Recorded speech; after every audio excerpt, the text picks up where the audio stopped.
पुणे जमीन गैरव्यवहार प्रकरणी मुठे समितीचा रिपोर्ट आलेला आहे आणि तो रिपोर्ट न्यूज 18 लोकमतच्या हाती आलाय। विक्रेते खरेदीदारांनी मुद्दाम शासनाची फसवणूक केली, शासनाचं 21 कोटी रुपयांचं नुकसान केलं असं अहवालात म्हटलंय। मात्र 10 पानी रिपोर्टमध्ये पार्थ पवारांचा उल्लेख करण्यात आलेला नाही। मुंबईमध्ये मग या निवडणुकीपूर्वीच फुटल्याचं दिसून येत आहे। काँग्रेस नेत्यांनी शरद पवारांची भेट घेतली आहे, मात्र काँग्रेस उद्धव ठाकरे आणि मनसेसोबत संपर्क साधणार नसल्याची माहिती आहे। मनसेमुळे काँग्रेस आणि शिवसेना युबीटीमध्ये दुरावा आल्याचं दिसतंय। दडपशाही आणि कायदा हातात घेणाऱ्यांसोबत जाणार नाही असं वर्षा गायकवाड यांनी स्पष्ट केलंय। पोलीस विभागाच्या कार्यक्रमाला उपमुख्यमंत्री एकनाथ शिंदेंनी दांडी मारली। मुख्यमंत्री फडणवीस आणि उपमुख्यमंत्री अजित पवार उपस्थित असताना उपमुख्यमंत्री एकनाथ शिंदे मात्र कार्यक्रमाला अनुपस्थित राहिले। शिंदेंच्या अनुपस्थितीचे कारण अस्पष्ट आहे। जालन्यातील अंबड नगर परिषद निवडणुकीमध्ये बदनापूरचे भाजप आमदार नारायण कुचे यांचे पुतणे उज्ज्वल कुचे यांना भाजपकडून उमेदवारी देण्यात आली आहे। उज्ज्वल कुचे अंबडच्या माजी नगराध्यक्षा संगीता कुचे यांचे चिरंजीव आहेत। वेंगुर्ले नगर परिषद निवडणुकीमध्ये महाविकास आघाडीमध्ये अखेर फूट पडली आहे। काँग्रेसचे जिल्हाध्यक्ष विलास गावडे यांनी थेट स्वतःचा उमेदवारी अर्ज दाखल केलाय, त्यामुळे युबीटी आणि काँग्रेस आमने सामने उभे ठाकल्याचं चित्र आहे। आता 4 पक्षात सरळ संघर्षाची परिस्थिती निर्माण झाली आहे। यवतमाळमधील पुसद नगर परिषदेच्या नगराध्यक्षपदावरून महायुतीत फूट पडली आहे। राष्ट्रवादी काँग्रेस अजित पवार पक्षाचे नेते राज्यमंत्री इंद्रनील नाईक यांची पत्नी मोहिनी नाईक यांना रिंगणात उतरवलेलं आहे, तर भाजपचे माजी आमदार निलय नाईक यांनी निखिल चिदरवार यांना भाजपकडून नगराध्यक्षपदाची उमेदवारी दिली आहे। छत्रपती संभाजीनगरच्या पैठण नगर परिषदेमध्ये भाजपला चांगलाच धक्का बसलाय, कारण वॉर्ड क्रमांक 6 मधील भाजपच्या 2 उमेदवारांचे अर्ज बाद झाले। सिद्धार्थ परदेशी आणि अश्विनी लखमले या उमेदवारांचे अर्ज छाननीमध्ये अवैध ठरले। एकंदरीतच अर्जाच्या छाननीमध्ये भाजपला फटका बसल्याचं दिसून आलं।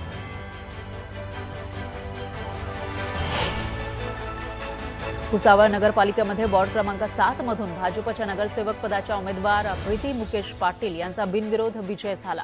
प्रतिस्पर्धी 2 उमेदवारांचे अर्ज बाद झाले। दरम्यान भुसावळ नगरपालिकेमध्ये भाजपचा एका जागेवर बिनविरोध विजय झाला, त्यामुळे भाजप कार्यकर्त्यांकडून जल्लोष करण्यात आला। अमरावती जिल्ह्यामध्ये 10 नगर परिषद आणि 2 नगरपंचायतींसाठी निवडणूक होणार आहे। रात्री उशिरापर्यंत उमेदवारी अर्जाची छाननी करण्यात आली आहे। नगराध्यक्षपदाचे 19 आणि नगरसेवक पदाचे 295 उमेदवारी अर्ज छाननीत अवैध ठरले।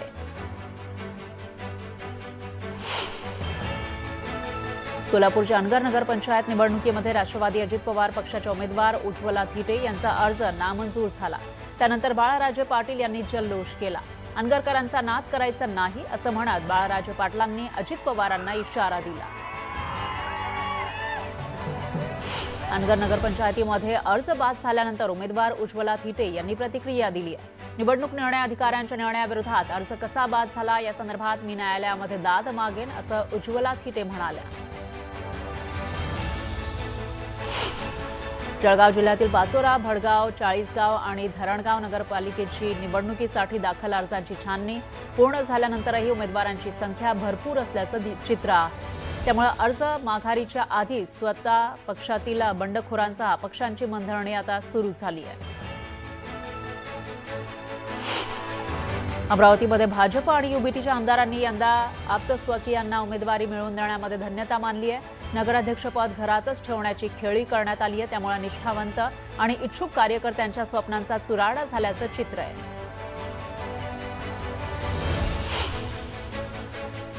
परिवारवादाला विरोध करणाऱ्या भाजपने एकाच कुटुंबात 6 उमेदवार दिले, त्यामुळे विरोधकांसह मित्र पक्षाकडून भाजपवर टीका केली जाते।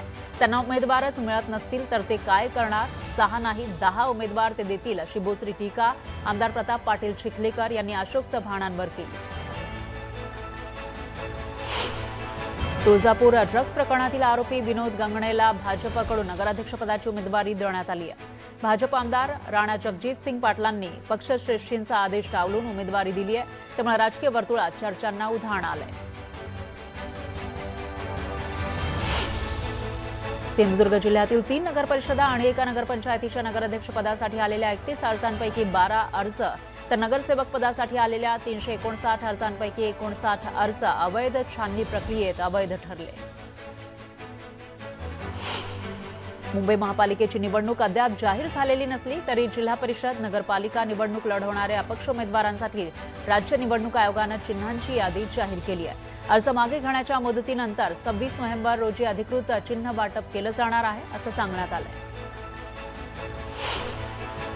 पालिका निवडणुकीच्या पार्श्वभूमीवर मुंबई काँग्रेस अध्यक्ष खासदार वर्षा गायकवाड यांनी 20 प्रवक्त्यांची आणि जात वैधता तसंच छाननी समितीची नियुक्ती केली आहे। मुख्य प्रवक्ते सचिन सावंत तसंच सुरेश चंद्र राजहंस यांची मीडिया समन्वयकपदी तर जात वैधता आणि छाननी समितीच्या अध्यक्षपदी अशोक सुत्राळे, समन्वयकपदी राजेश टीके यांची नियुक्ती करण्यात आली आहे। महाराष्ट्र प्रदूषण नियंत्रण मंडळाचे अध्यक्ष सिद्धेश कदम यांनी ठाणे महानगरपालिका मुख्यालयामध्ये पालिकेचे आयुक्त आणि अधिकाऱ्यांच्या समवेत पर्यावरण आणि प्रदूषण विषयक प्रश्नांबाबत आढावा बैठक घेतली। आढावा बैठकीनंतर झालेल्या पत्रकार परिषदेमध्ये त्यांनी ठाण्यातील पर्यावरण आणि प्रदूषण नियंत्रण विषयक सुधारणा आणखी वेगानं तसंच प्रभावीपणे राबवण्याच्या प्रयत्नांचा पुनरुच्चार केला। आंबेगाव तालुक्यातील अवसरी खुर्द इथले रवींद्र बाळकेंच्या घराजवळ 3 बिबटे शिकारीच्या शोधात घराजवळ फिरतानाची दृश्य समोर आली आहे। सीसीटीव्हीमध्ये हे बिबटे कैद झाले।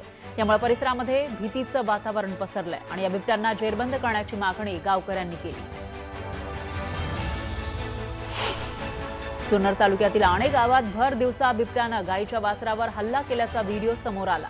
या घटनेनंतर ग्रामस्थांमध्ये बिबट्याची दहशत पसरली आहे। सांगलीच्या वाळवा तालुक्यातील कामेरी इथल्या शिवारात ऊसतोड सुरू असताना ऊसतोड मजुरांना बिबट्या सदृश्य 4 लहान पिल्लं आढळली। पण ही पिल्लं बिबट्याची नाही तर ती वाघाटी मांजराची असल्याचं वन विभागानं सांगितलंय।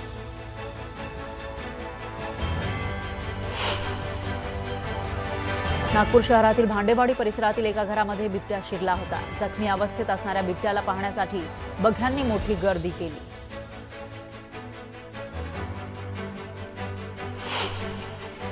दौंड तालुक्यातील पारगावात मेंढपाळाच्या घोड्यावर बिबट्यानं हल्ला केला। 50,000 रुपये किमतीचा लाल रंगाचा घोडा जागीच मृत्युमुखी पडला। बिबट्यानं घोड्याच्या मानेचा चाबा घेतल्यानं घोडा जागीच मृत्यू पावला। पुण्याच्या दौंड तालुक्यातील वडगाव बांडेच्या जिल्हा परिषद प्राथमिक केंद्र शाळेमध्ये बदली होऊन देखील शिक्षक रुजू न झाल्यामुळे संतप्त झालेले ग्रामस्थ आणि पालकांनी शाळेला टाळं ठोकत प्रशासनाचा निषेध केला। जोपर्यंत नियुक्त झालेले शिक्षक येत नाही तोपर्यंत शाळा सुरू करायची नाही असा निर्धार पालकांनी केला। सिंहस्थ कुंभमेळ्यासाठी नाशिकच्या तपोवन परिसरामध्ये साधुग्रामची उभारणी केली जाणार आहे। ही उभारणी करत असताना या साधुग्रामच्या जागेत येणारी शेकडो झाडं पालिका प्रशासन तोडणार आहे। त्यामुळे नाशिकमधील वृक्षप्रेमींनी वृक्षतोडीला विरोध केलाय। पुण्यातील सिंहगड रस्त्यावर जेसीबी बंद पडल्यानं मोठी वाहतूक कोंडी झाली। वाहतूक पोलिसांच्या वतीनं जेसीबी बाजूला करून वाहतूक सुरळीत होईपर्यंत रस्त्यावर वाहनांच्या लांबच लांब रांगा लागल्या।